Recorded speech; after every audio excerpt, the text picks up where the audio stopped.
सलाम, नमस्ते, सत श्री अकाल। मैं हूं रजा और आप देख रहे हैं रजाग्राफी की सबसे खास रिपोर्ट, अंतर्राष्ट्रीय प्राइम टाइम रिपोर्ट। एक ही वीडियो के अंदर दुनिया की तमाम बड़ी खबर आपको बताने वाला हूं। डोनाल्ड ट्रंप पूरी तरह से पागल हो गया है, किसी पर कोई भी इल्जाम लगा देता है। सबको पता है कि सबसे घटिया आदमी यही है, लेकिन दूसरों पर कीचड़ उछाल रहा है।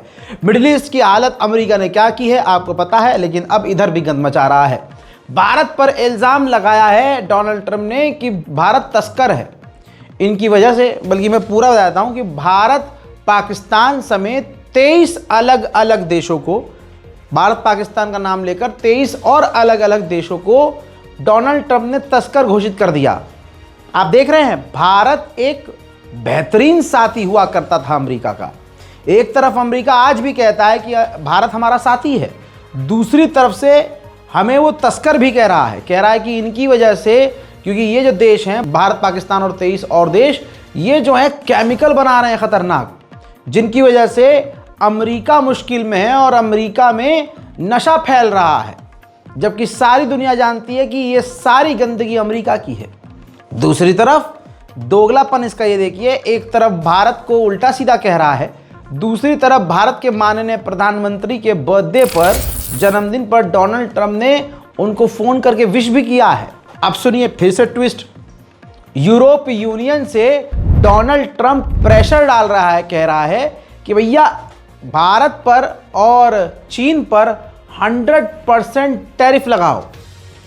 उधर एक बड़ी खबर यह है कि चीन पर टैरिफ लगाने से इनकार कर दिया यूरोपीय यूनियन ने, लेकिन यूरोपीय यूनियन ने भारत पर तंज कसते हुए कह दिया, अगली रिपोर्ट देखिए, कि भारत और जो रूस की करीबी है और जिस तरह से वो काम कर रहे हैं, इससे यूरोपीय यूनियन के भारत से रिश्ते खराब होंगे।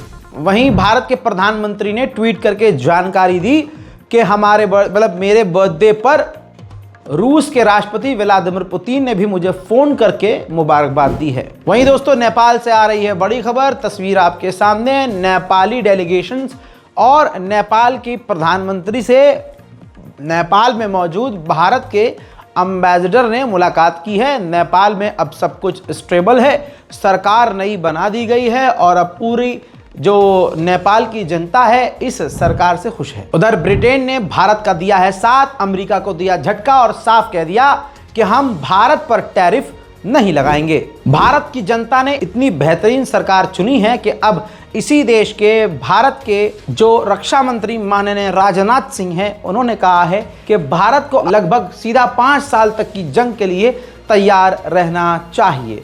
अब कोई राजनाथ सिंह से ये पूछे कि ये जंग किससे होगी और क्या हम इतने कमज़ोर हैं कि हमें 5 साल लड़ना पड़ेगा।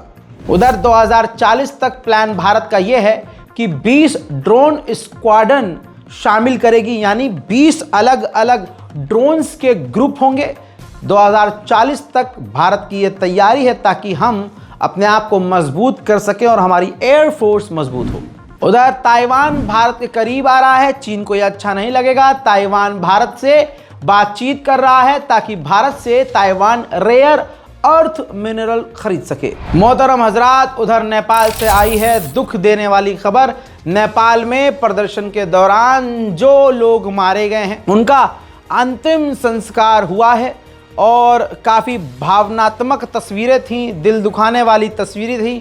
बेगुनाह मारे गए, देश की सरकार बदलने के लिए और करप्शन के खिलाफ आवाज़ उठाने पर कितने बेगुनाह लोग मारे गए, दिल को चीरने वाली ये तस्वीर नेपाल से है। नेपाल की जनता अभी भी कई मुद्दों पर नाराज है। धमकी दी है कि पुरानी दूसरी पार्टियां, यानी 6 अलग अलग पार्टियों के जो टॉप लीडर हैं, जो इस वक्त फरार हैं, उन्होंने अभी तक रिजाइन नहीं दिया। हमें वो लोग बर्दाश्त नहीं हैं, उनको पद छोड़ना होगा, नए चेहरे लाने होंगे। वहीं बुरी खबर भारत के लिए यह है कि पाकिस्तान के प्रधानमंत्री शहबाज शरीफ और सेनापति आसिम मुनीर डोनाल्ड ट्रंप से मिलने के लिए बहुत जल्द अमेरिका जाने वाले हैं। भारत के लिए बात अच्छी नहीं होगी। डिप्टी पीएम जो पाकिस्तान के हैं, उनका सीधा बयान आपकी स्क्रीन पर लगा रहा हूं। कह रहे हैं कि हमें बातचीत में तीसरे पक्ष शामिल होने से आपत्ति नहीं है, हमें द्विपक्षीय बातचीत से भी कोई आपत्ति नहीं है, लेकिन इसमें हर पहलू शामिल होना चाहिए। आतंकवाद, व्यापार, जम्मू कश्मीर वो सभी मुद्दे जिन पर हम पहले चर्चा कर चुके हैं। पहली बार माना है इंटरव्यू में पाकिस्तान के जो डिप्टी पीएम हैं, मानते हैं कि पहली बार उन्होंने क्लियर कर लिया है कि भारत ने कभी भी दोनों देशों के बीच तीसरे पक्ष की मध्यस्थता को एक्सेप्ट नहीं किया है। यानी भारत के लिए ये बड़ी अच्छी बात है कि दुश्मन कह रहा है कि आज तक भारत ने एक्सेप्ट नहीं किया है कि सीज फायर डोनाल्ड ट्रंप ने करवाया।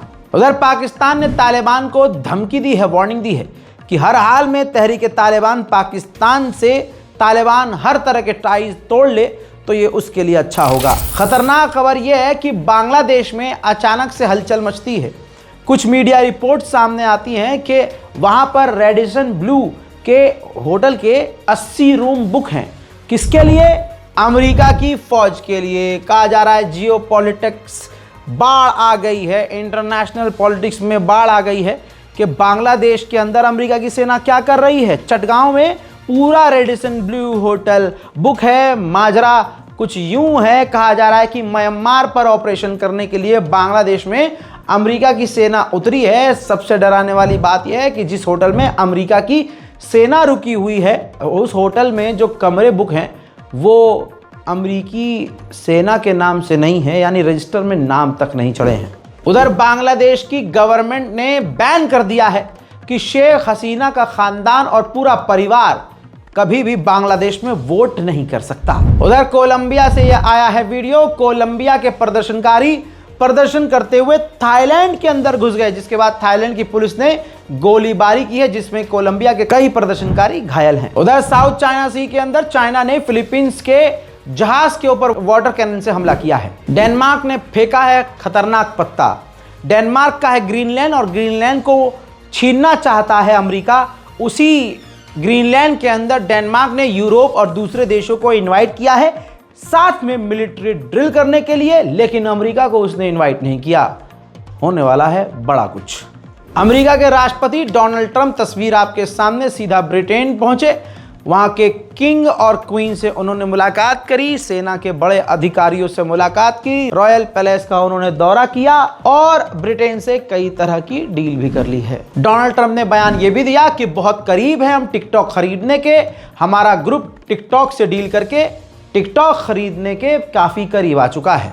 We have a deal on TikTok. I've reached a deal with China. I'm going to speak to President Xi on Friday to confirm everything up. We made a very good trade deal, and I hope good for both countries, but a very different deal than they've made in the past. What companies are going to buy We'll be announcing that. We have a group of very big companies that want to buy it. And, you know, the kids wanted it so badly. I had parents calling me up. They don't want it for themselves. They want it for their kids. They say, if I don't get it done, they're in big trouble with their kids. And I think it's great. I hate to see value like that thrown out the window. So on auto, auto executives, You know, you're talking about tens of billions of dollars. some auto executives are China की तरफ से जारी किए गए update में पता ये चला है कि चाइना ने और भी कई तरह की सैटेलाइट ऑर्बिट में लॉन्च कर दी है। चीन नई नई टेक्नोलॉजी को इजाद करता है। उड़ने वाली टैक्सी का टेस्ट कर रहा था। जी हाँ, सही सुना आपने, उड़ने वाली फ्लाइंग टैक्सी का टेस्ट कर रहा था चीन, जिसमें 2 टैक्सियां आपस में टकरा गई हैं। कई लोग इसमें घायल हुए हैं। वेनेजुएला पर दादागिरी झाड़ते हुए ट्रंप ने कहा कि हमने वेनेजुएला की 3 शिप पर हमला किया, लेकिन तुम्हें 2 पता है, लेकिन असली में हमने 3 पर हमला किया है। सुनिए।